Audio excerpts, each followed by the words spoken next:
All right. What did you pick for your u here, Pierce? That's what you'd want. So if we do the derivative then of u with respect to x, we get 2x. And I'd want to multiply both sides by dx and then divide by 2.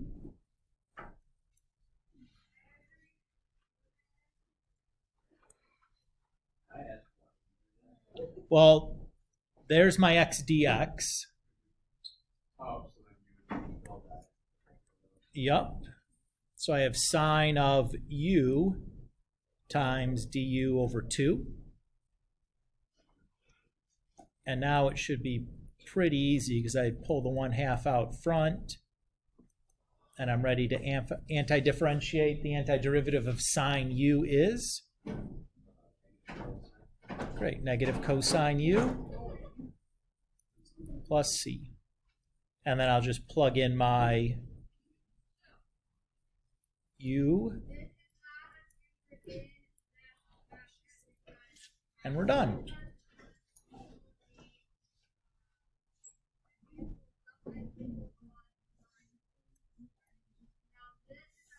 Does that make sense, Pierce? So you just have to make sure that like your du can have other stuff attached to it as long as what it's equal to is your leftovers in your integral. Okay. Does that feel okay? Others, Braden. Okay.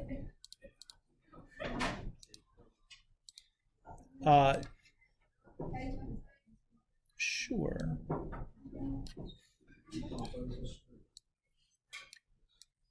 Yeah, did you forget about the square root, maybe? Yeah. You still need to do it? Let's do it. What'd you pick for your u? I did 3ax plus bx. Good. That's what I would have done. So du is going to be 3a plus 3bx squared dx. And I'll divide by 3.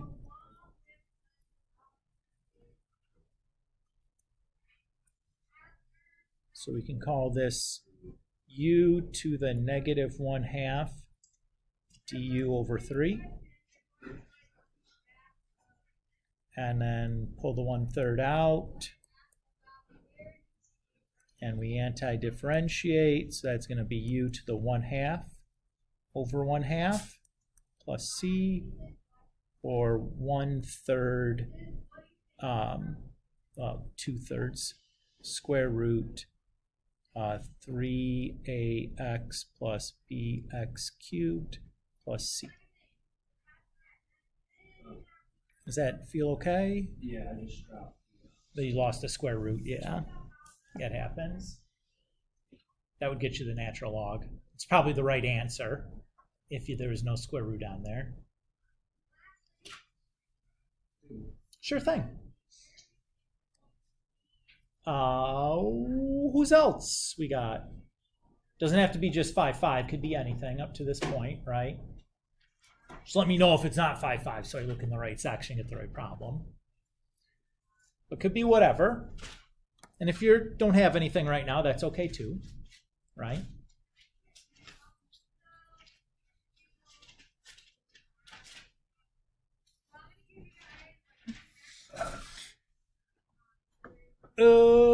Okay. Oh, you got one, Christian? Yeah. Hit me. Like 11 from 5.2. 5.2, number 11. Are we even going to need that for the test? Well, let's look at what the problem was.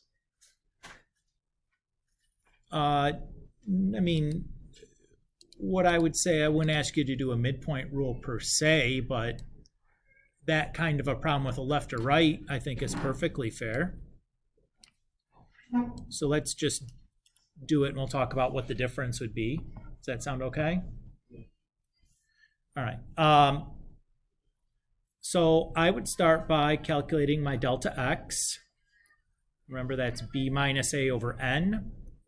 So 2 minus 0 over 5, or 2/5. So my first interval would be 0 to 2/5. My second interval would be 2/5 to 4/5. My third interval would be 4/5 to 6/5. My fourth interval, 6/5 to 8/5. Oops. And then my last interval, 8/5 to 10/5, or 2. Everybody's okay with that? So if we're using, this is 5.2, sorry. So if we're using like a left rule, we would use these values to plug into F. If we're using a right rule, we would use those values to plug into our F. If we're using a midpoint like they're asking for, I'm going to use the mid value, which in those cases is the number in between the bounds. So I'm going to have delta x times f of 1/5 plus f of 3/5 plus f of 1 plus f of 7/5 plus f of 9/5. And at that point, it's just calculator time, right? Does that feel okay? Yeah. I don't really want to plug it in because, quite frankly, it's pretty gross with plugging fractions into the fraction. Just like a hassle. Just don't want to do it.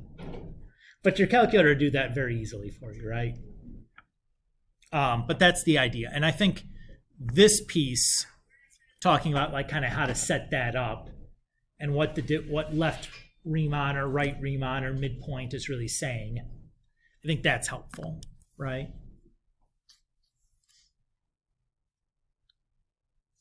So again, it's often quite helpful if you're not sure what to do or you need to get a picture of it to see it in your head, to write out what those intervals are for your rectangles. Like what's the first rectangle start and end at? And your delta x is telling you how far to go, like how long that interval needs to be each time. So that's the idea though. Is that good enough, Christian? Yeah, that's fine. I figured that was pretty good. We took it to the calculator point. And then, anybody else?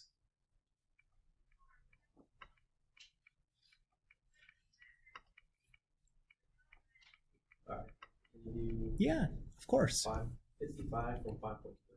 5.355? Yeah. Sure.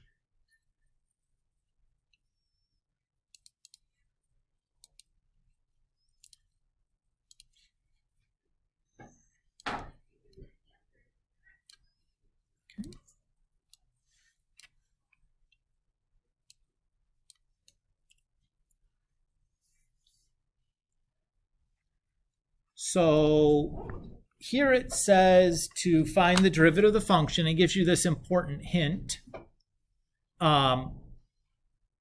So that's the first thing I would do, is I'm going to say this is really the integral of 2x to 0, u squared minus 1 over u squared plus 1 dx, du, plus 0 to 3x, u squared minus 1 over u squared plus 1 du.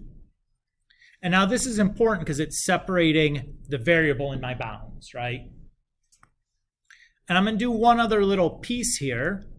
I know to use the derivative, the fundamental theorem of calculus part 1, that x has to be in the upper bound. So I'm going to do that rule.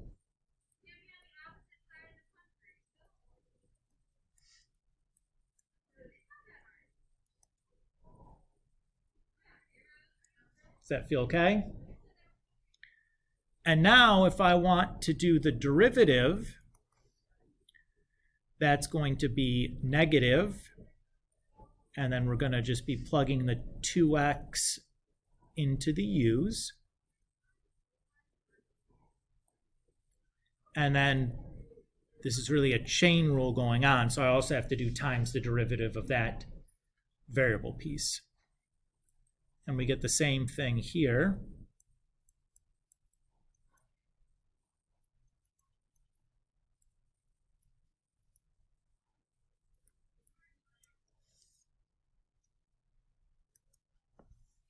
So far, so good.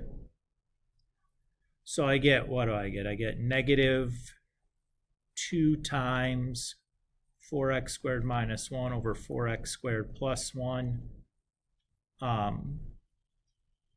plus 3 times 9x squared minus 1 over 9x squared plus 1. And I'm probably not going further than that. That looks good enough to me. I don't want to mess around with common denominators here and like go down that road because it just looks like more hassle than it's worth. Does that feel okay? And I would accept this for sure as a final answer. And I suspect even on multiple choice they wouldn't have gone any further than this because all the calculus is really done at this point. Thank you. Yeah, no problem.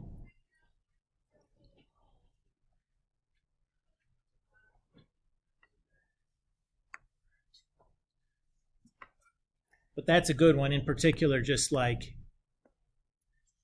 taking the derivative of this, realizing you have to do a chain rule there. For sure, that would be something that you'd see probably multiple times on your test. Is if you have to take the derivative of an integral, that you're checking for those chain rules. It's pretty easy to do, right? Like it's not a difficult problem, but for sure that'll come up probably more than once. Okay. You guys want to move on to chapter 6 here? Sure. Well, here's the good news, is I think this is quite straightforward. Okay? Period. So what we're going to be looking at today is the area between two curves. So let's say that we want the area bounded by the vertical lines x equals a, x equals b, and then the curves y equals f of x and y equals g of x. So if I think about this,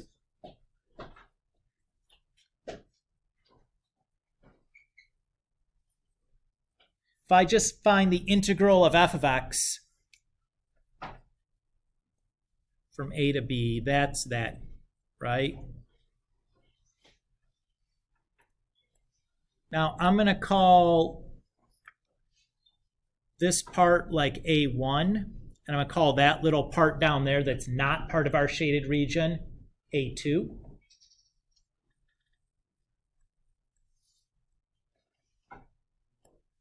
And then if I look at g of x,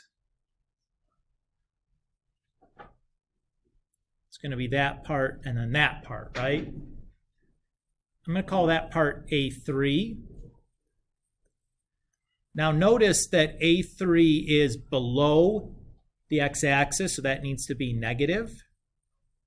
And then plus, we have that A2, right? Now, that region S would just be A1 plus A3, based on how I've kind of named these things, right? If I notice, if I do A1 plus A2 minus negative A3 plus A2, that's the same thing as A1 plus A3, right? And I know that was just the integral of g of x minus the integral, I'm sorry, of f of x minus the integral of g of x. And because integrals distribute,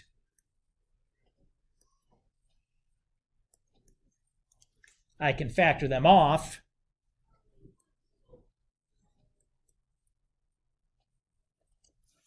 So really, the formula to find the area between these two curves is just the integral of the top function minus the bottom function. Seems pretty intuitive, right? When we do it this way, it's like, oh, yeah, sure, that works. So this is some mumbo-jumbo symbolically, like building Riemann sums and showing you how you get there. I think that that explanation I gave you is more clear. So here is our formula. Again, just this is recast as a theorem now. So again, the area bounded by the curves y equals f of x, y equals g of x, and the lines x equals a and x equals b, where f and g are continuous and f of x is greater than or equal to g of x. For all x on the interval a to b is that formula. Can anybody catch the hiccup here? There's one little thing that we have to be careful about. We haven't integrated anything that's not continuous yet, right?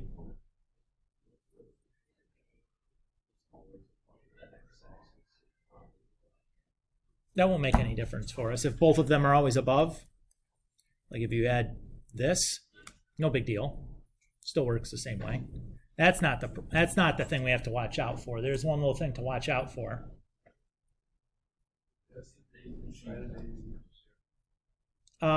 We're not, I mean, inside of AB is a given if they're continuous. Let's sit on it. Maybe it'll come to us here in a second. That's okay. First, I did ask the same question the first hour. Nobody saw the thing we have to be careful about until it's time that I showed them, and they're like, yeah. So again, what happens if g of x is equal to 0 here? Yeah, right. It just simplifies down to the integral of f of x, which is what should happen, right? Yeah. Because what is g of x equals 0? The x-axis, which is just our definition of the integral, right?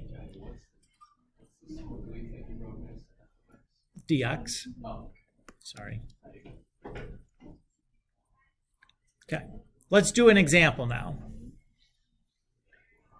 The area of the region bounded above by y equals e to the x and bounded below by y equals x and bounded on the sides by x equals 0 and x equals 1.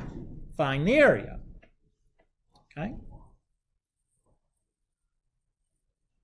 So what are the bounds for my integral? 0 to 1. The function on top is? The function on bottom is?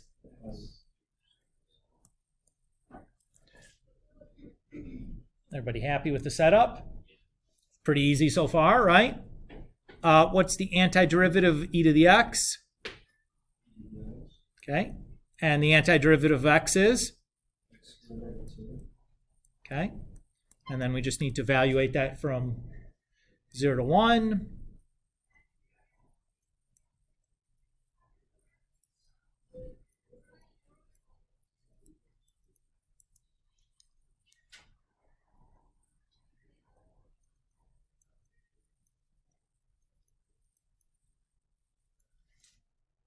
Done. No big deal. Pretty straightforward, right? It's cool. Like you're telling me there's like a hiccup. There's something I have to watch out for because that seemed pretty easy. Okay. What if we look at this one here? We're looking for the area enclosed by the parabolas y equals x squared and y equals 2x minus x squared. So from the picture, we can see the bound should be 0 to 1. What if we weren't given the picture? How would I find those bounds? Sure you can. What if you had no calculator? Draw it up. You can plug values in. It's just like solving a system. I'm just going to set the two equal to each other.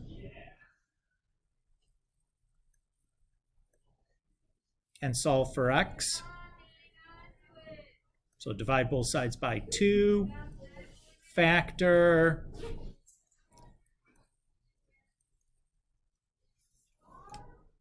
Those are my bounds. Everybody happy there?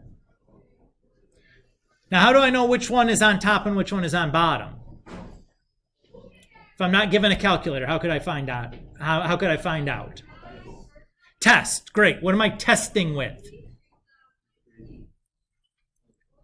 I'd pick a value in between the two.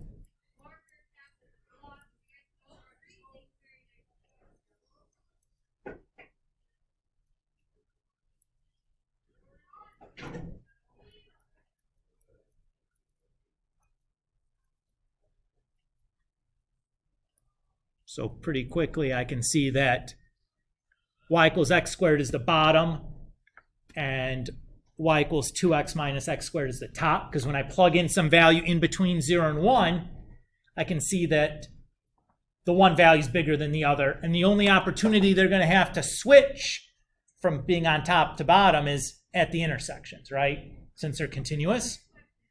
So if I wasn't given the picture, that's how I can find out what my bounds would be and which one is the top and which one is the bottom without a calculator.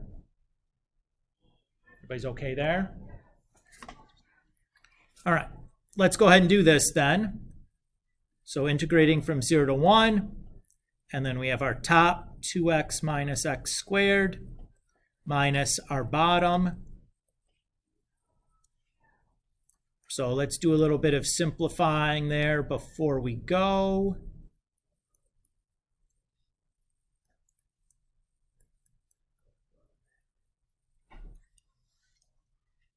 Everybody look okay to there? Okay. So I have 2 times x squared over 2 minus x cubed over 3 from 0 to 1. So I have 2 times 1 squared over 2 minus 1 cubed over 3. And then if I plug 0 into either of those, I'm still going to get 0. So that gives me 1 minus 2/3 or 1/3.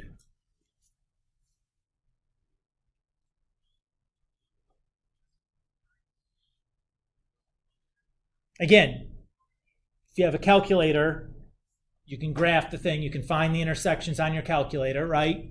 How do you do that? Yeah, use the intersect command from the graph, and you can grab both the intersections. You have to do them one at a time, but like whatever, we can handle that. It's not that big of a deal. If you don't have a calculator, you have to do it algebraically like we just did here on the homework. You should practice trying to do some of them algebraically, but if you run into one that like clearly seems like the algebra is too much, there are ones, and we'll do an example in here, where like it's totally unrealistic to do algebra to find the intersections. You literally have to do it on your calculator. Let's go again. So it says find the approximate area of the regions bounded by the curves. Y equals x over square root of x squared plus 1, and y equals x to the 4th minus x. What do you notice here that you're not given? The bounds. So we're going to have to find those on our own, right? So to do that, we would set the two equations equal to each other. But if you're looking at this, that's pretty terrible right away, right? If you're trying to do this by hand, I'd probably square both sides to start.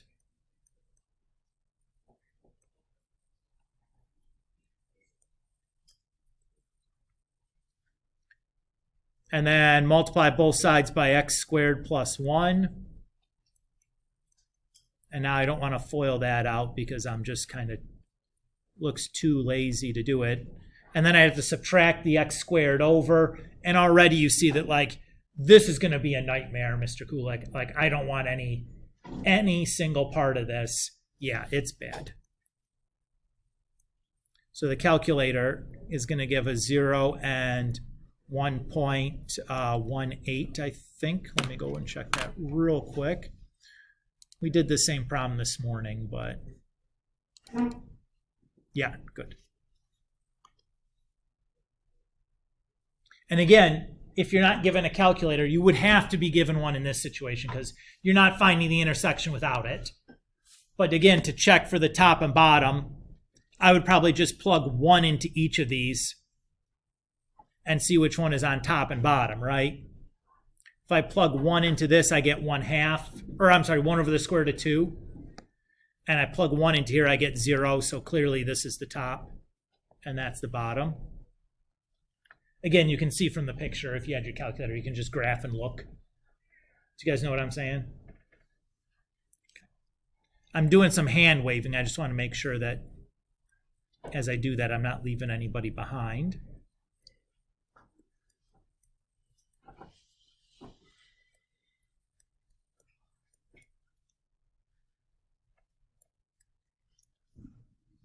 Okay. Now let's do this piece by hand. How would I go about doing this? I'm not going to do u substitution yet. Not yet, because I can't do the antiderivative of that thing. First thing I want to do is, minus.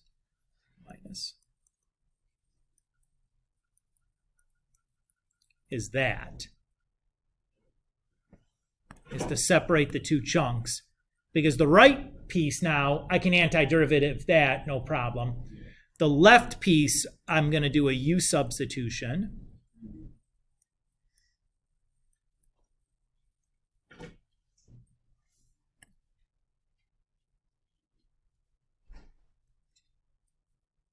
And as long as I'm doing a u substitution, I might as well do that. That's 239. Let's do that also.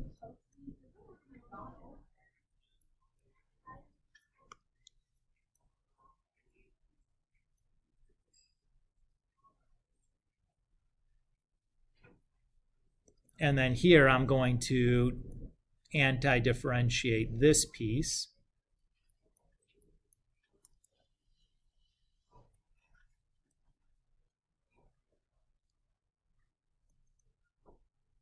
And now I'm ready to anti-differentiate this piece.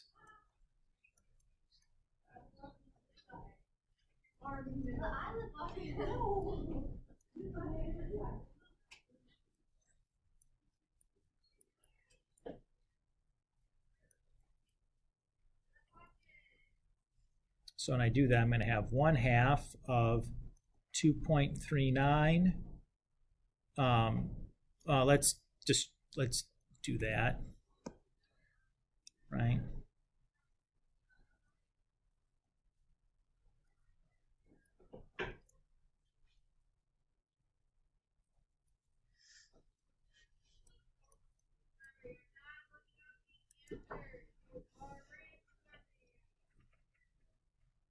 So there's all that nonsense, and that comes out to be like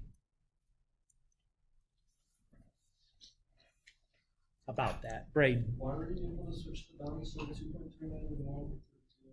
So what I did here, when I do u substitution, I like to replace my bounds in terms of u. So I've taken my function of u and then plugged in 1.18 and then plugged in 0. And that gives me new bounds. So when I'm done doing my antiderivative, I don't have to plug the x back in for u. I can just use the new bounds and I can... Okay, but you would keep the old bounds for the x... Right, because I did no u substitution on that one. Or you can leave the bounds and plug your value for u back in, right? And just leave the bounds the way they are, but you got to get your x's back in there.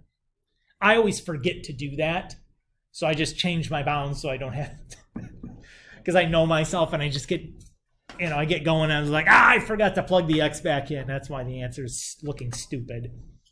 And I just, you know what I mean? Does this feel okay so far? Okay. This is the catch. What if one function's not always on top of the other? What if they switch? Yeah, so if this is like C and that's like D, you would do like the integral from A to C of f of x minus g of x dx, and then plus C to D, g of x minus f of x dx, and then from D to B back to f of x minus g of x dx, right? So you have to break it into 3 chunks, or the way we'd probably write it in the problem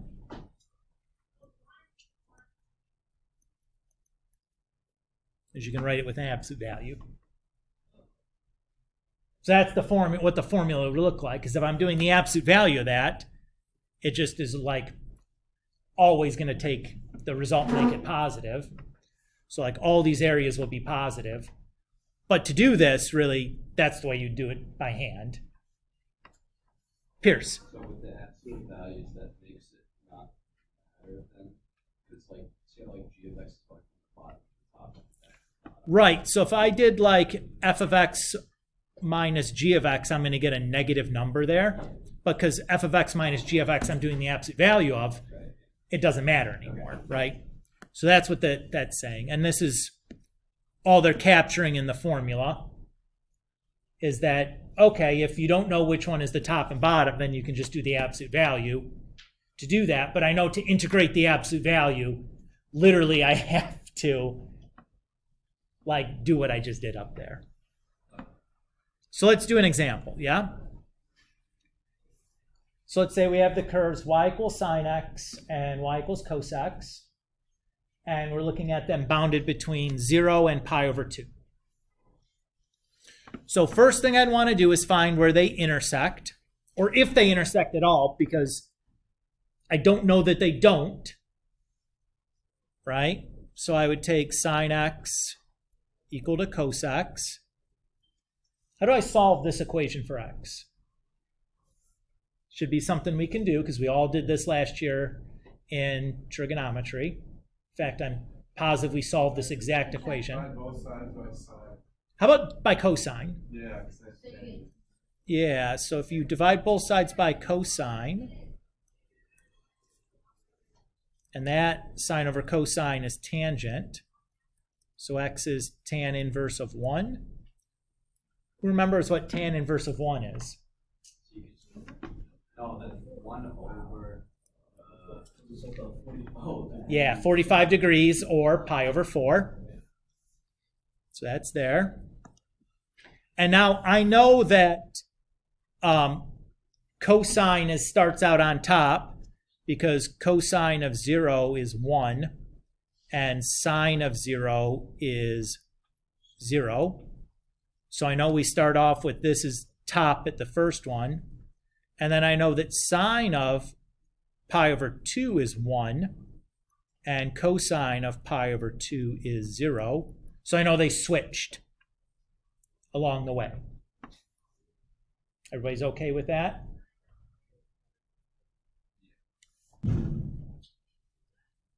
So we'll do the integral from 0 to pi over 4 of cosine x minus sine x dx plus the integral from pi over 4 to pi over 2 of sine x minus cosine x dx.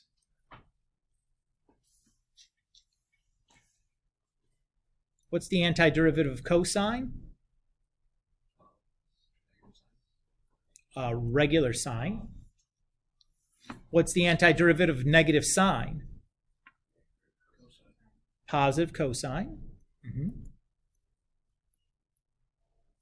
And what's the antiderivative of positive sine? That's negative cosine. And the antiderivative of negative cosine is negative sine.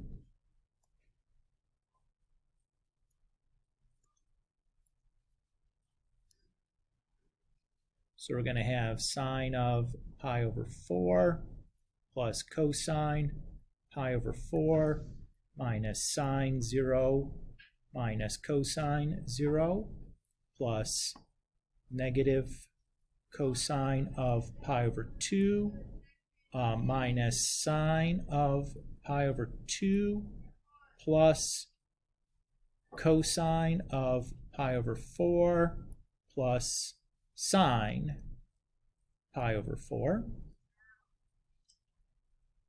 So what do we got here? Root 2 over 2 plus root 2 over 2 minus 0 minus 1 minus 0 minus 1 plus root 2 over 2 plus root 2 over 2.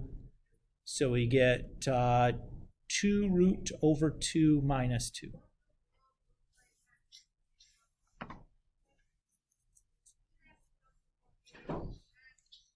A lot of unit circling there.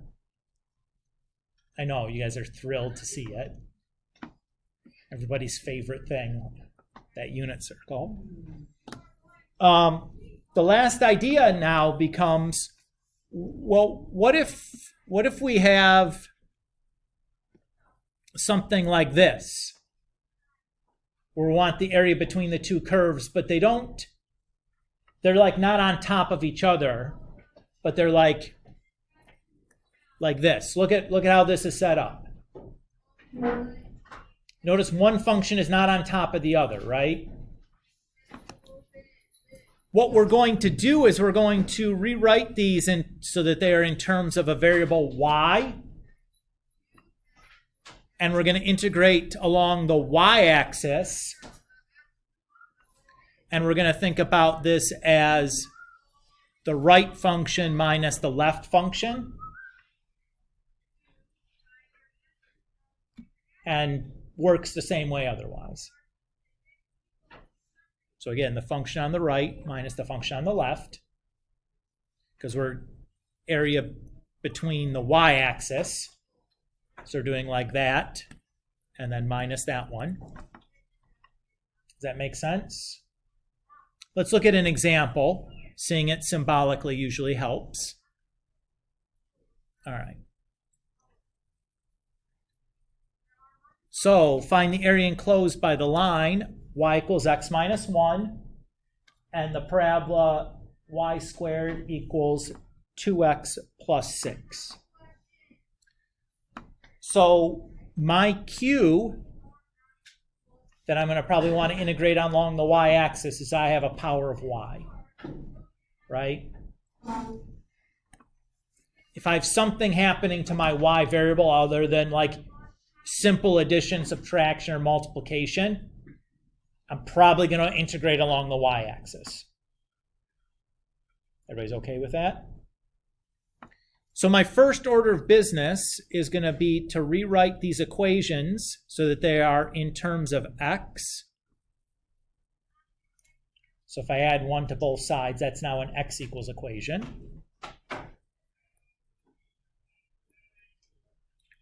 And if I subtract 6 and then divide by 2,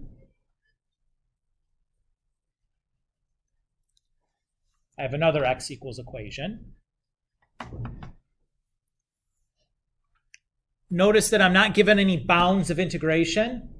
So what I need to do is solve for the intersection of the two. I want y values.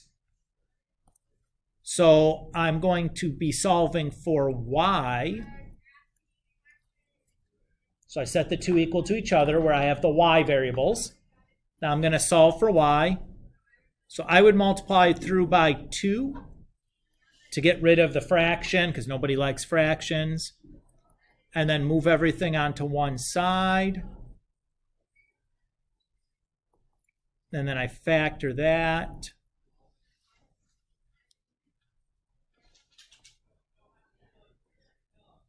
So I get y equals 4 and negative 2. Everybody feel okay there? Now I want to check and figure out which one is the left function, the right function. So if I take this equation, I'm going to plug a number in between negative 2 and 4. What seems like the most obvious choice? 0.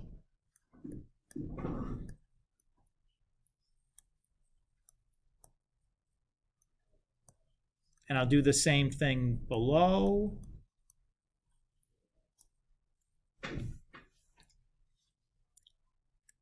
So this is my right function, and this is my left function. Everybody's okay there? So we're going to integrate from negative 2 to 4 of y plus 1 minus y squared over 2 minus 3 dy.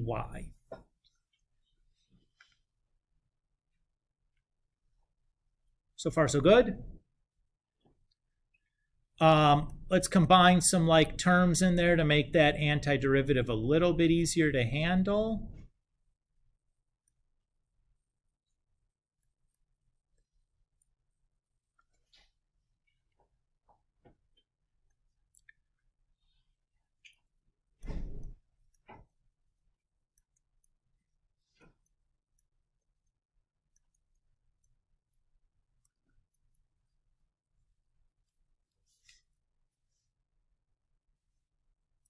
So we're going to have negative 1/2 times 4 cubed over 3 plus 4 squared over 2 plus 4 times 4 minus negative 1/2 negative 2 cubed over 3 plus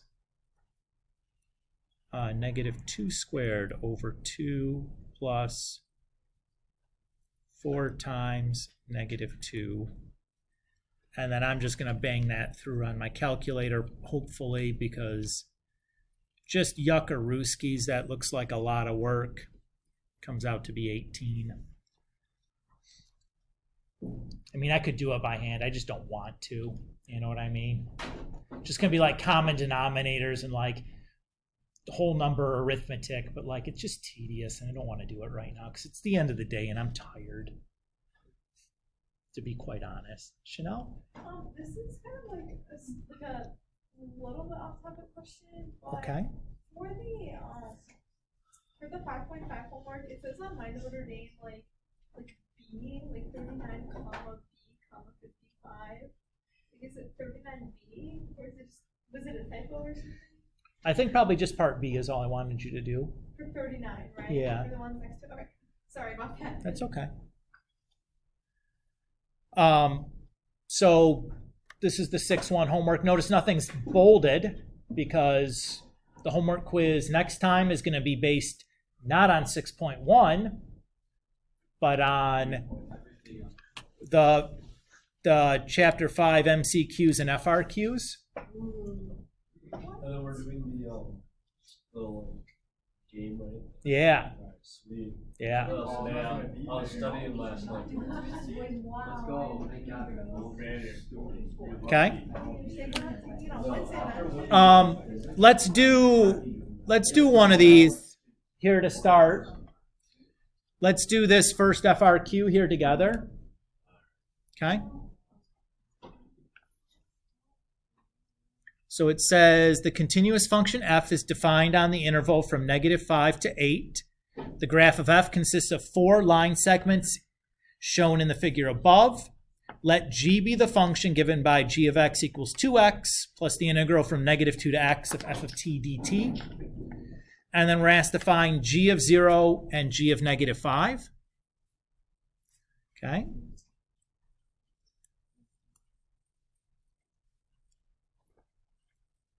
So, well, that's g of 0 just means I'm plugging in 0 for x. Now, -2 to 0, f of t dt. How am I going to calculate that?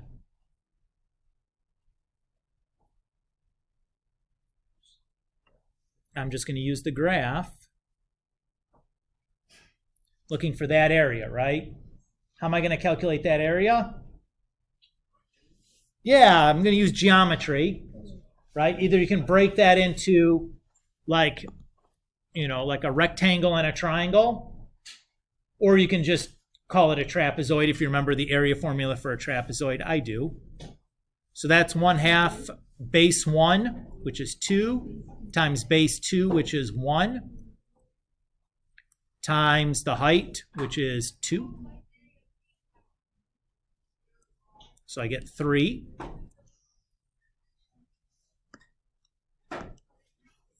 Everybody okay there? Not bad. G of -5.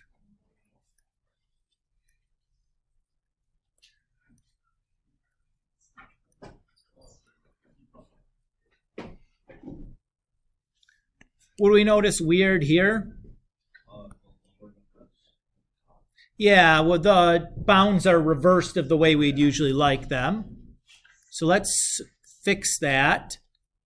Again, I negate my integral. Allows me to swap their boundsies. And now -5 to -2 is that areas, right? So the one thing I have to be careful about is I know this triangle needs to have a negative area because it's below the x-axis.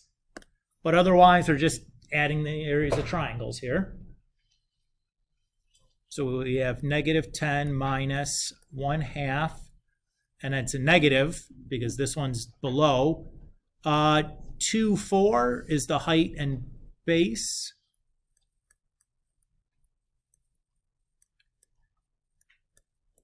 And the other triangle is 1, 2.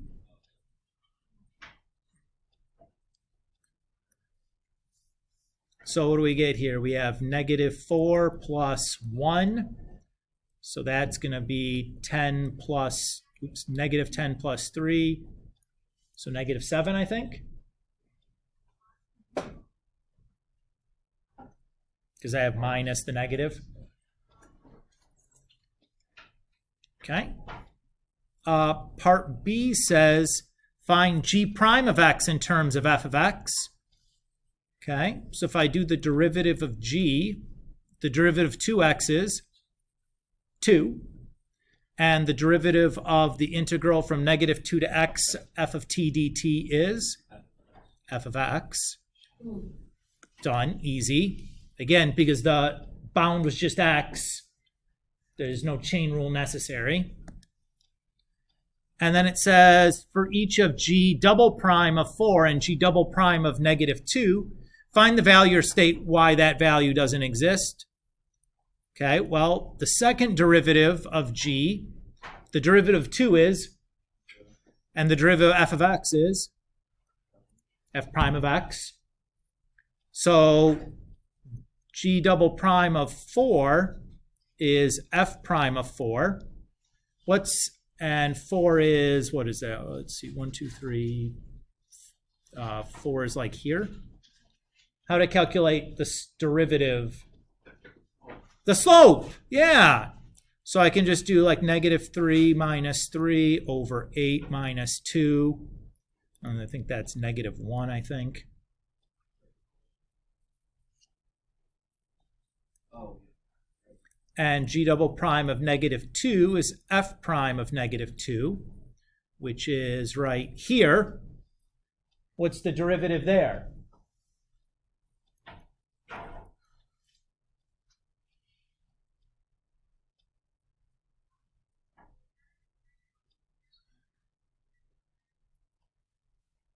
Right here.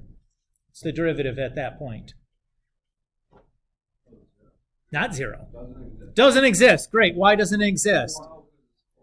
Because f has a corner at x equals -2. Great. Not so bad, right? Pretty easy so far. Again, you have to know what you're reading, right? Because it's not obvious right away. But like, if you know what to do, there's not that much to do. C says, on what intervals is the graph concave down?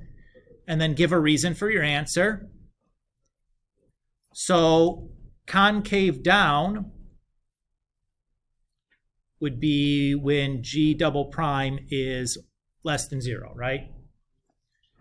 And I know g double prime is equal to the derivative of f, which means really we're just talking about slope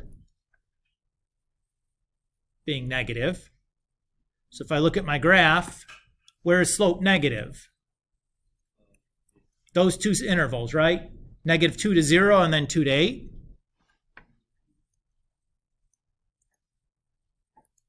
I think that explanation that we gave there was satisfactory. And then the last one here says that the function h is given by h of x equals g of x cubed plus 1, and then find h prime of 1.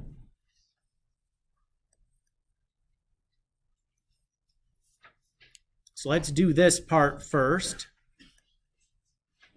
So if I plug x cubed plus 1 in for x,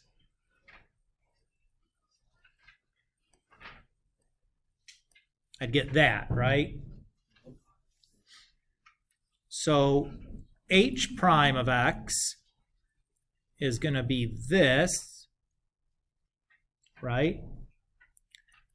So that's going to be 6x squared plus f of x cubed plus 1 times the derivative of x cubed plus 1, because that's a chain rule now.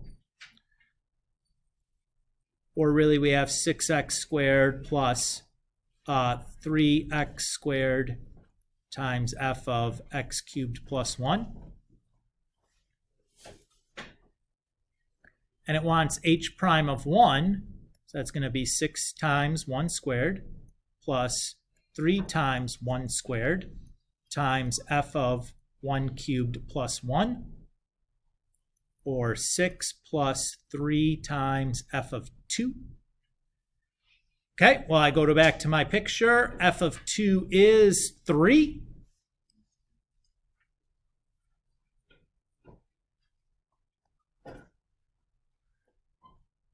And I get 15. I think this is a lovely question because it really forces you to kind of go back and forth between using a graphical interpretation and algebraic interpretation and be able to work interchangeably where we're using the graph to come up with algebraic numbers, right? Really kind of reinforces a lot of these concepts. But I think lovely, perfectly fair, perfectly doable, with or without a calculator. That's a problem that's 100% approachable. So I think that doing something like that on your test would certainly be, I think, pretty fair game. Really, all of these FRQs I gave you, I thought were pretty reasonable test questions, or even grabbing different pieces of, different parts of different questions and kind of merging it all together into one. Again, pretty reasonable. You look at the next problem and it's kind of the same question. It's just asking some different value or some different questions, but it's the same approach, right? Where you're given a graph and asking algebraic things about, an integral function.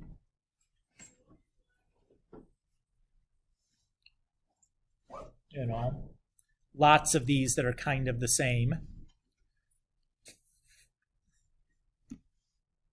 Here's a Riemann sum problem.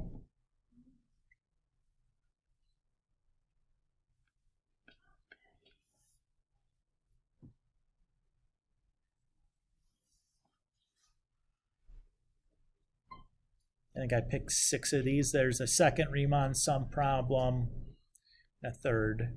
So, yeah.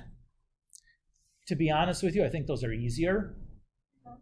Is this the right and left endpoint? Yeah. For the most part, those are usually pretty easy, very calculation driven rather than so much concept. Yeah, it's just the kind of grind through the formulas, but you gotta know what formula to do and kind of what you're changing or what to what's the difference of it. But so you're given time, a position data, or velocity data, and it wants you to approximate acceleration. How do you do that? The slope. Well, I don't have a function to differentiate, but I can approximate it with the slope from 0 to 10 for velocity, right? Yeah, because it's the tangent line. Yep. Similar to tangent line. Yep. Part B says using correct units, interpret the integral from 0 to 60 of v of t dt in the context of the problem. What is this going to be? Not acceleration. Displacement?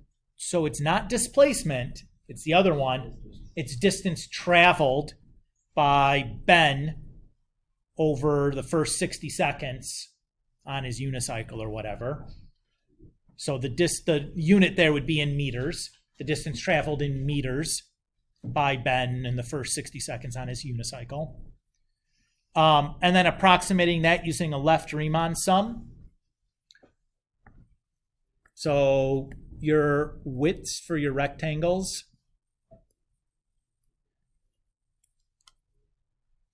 and then your heights would be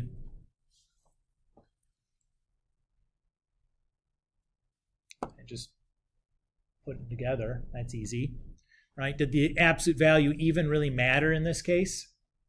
Why not? The velocities were all positive anyways, right? For t between 40 and 60, must there be a time t when Ben's velocity is 2 meters per second? –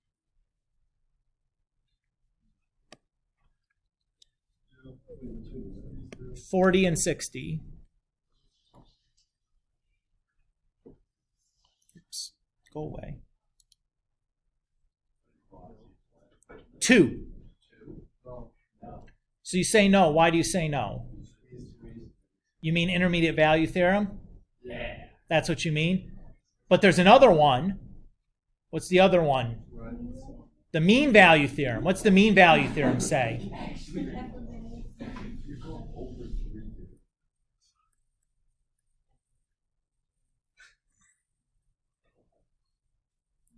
Is that there is some point that has this value. Guess what that turns out to be? Yeah. So mean value theorem guarantees it. Or I'm sorry, was it between 40 and 60? Okay, yeah. So,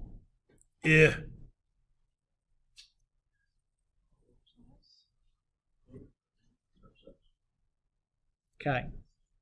And then the last one, read this.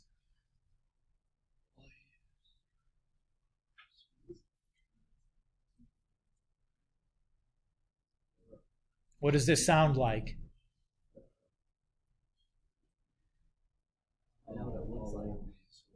It sounds like a related rates problem to me, yeah.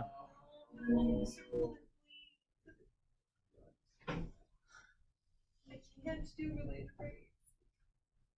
Is that gonna go to the test? So let's say this is where Ben is. So that is L of t. This is our B of t. And this side has to be 12, right? Based on this formula.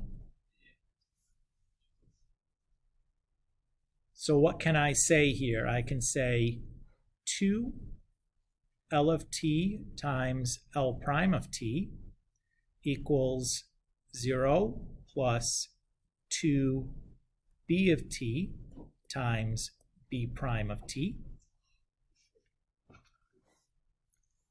And it wants us done at t equals 40.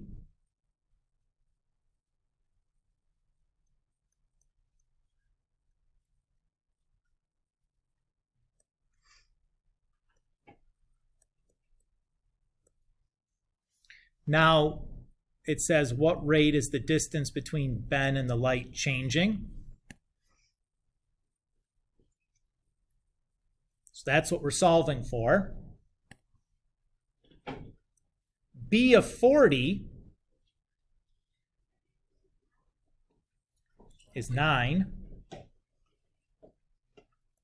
B prime of 40 is 2.5, because I know velocity is the derivative of position.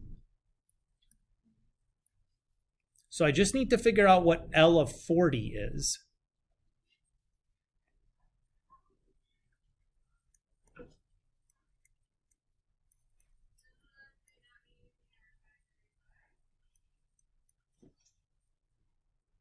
So I can use that. to figure that out.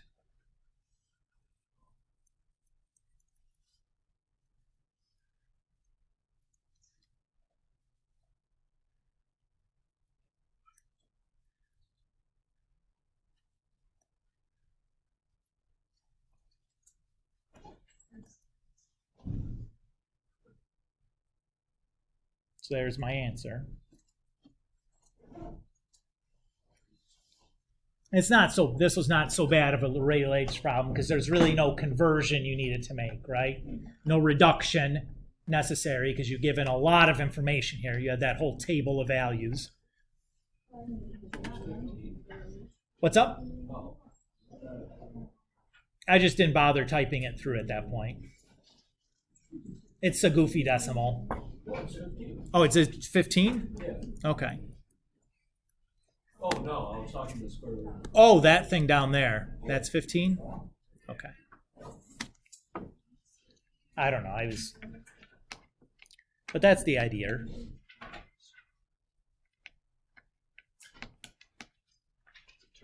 Oh, sure.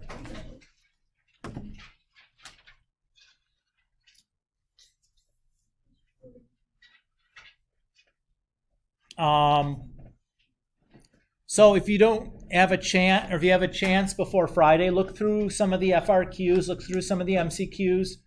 We'll do some, we'll do a homework quiz based on that. Then we'll do like a little bit of a review game, just for pride. No, just for pride. You think you're gonna win? No, I don't know teams. We should do, Oh, you're gonna yeah. need a I team. feel like Wait, you we're gonna miss out on that. Just generate some teams. Yeah, but it'd be way more helpful. I mean, I would give you teams for the review game, or a partner at least. Derivative of cosine. The anti-derivative is cosine. But no, other sides of the side.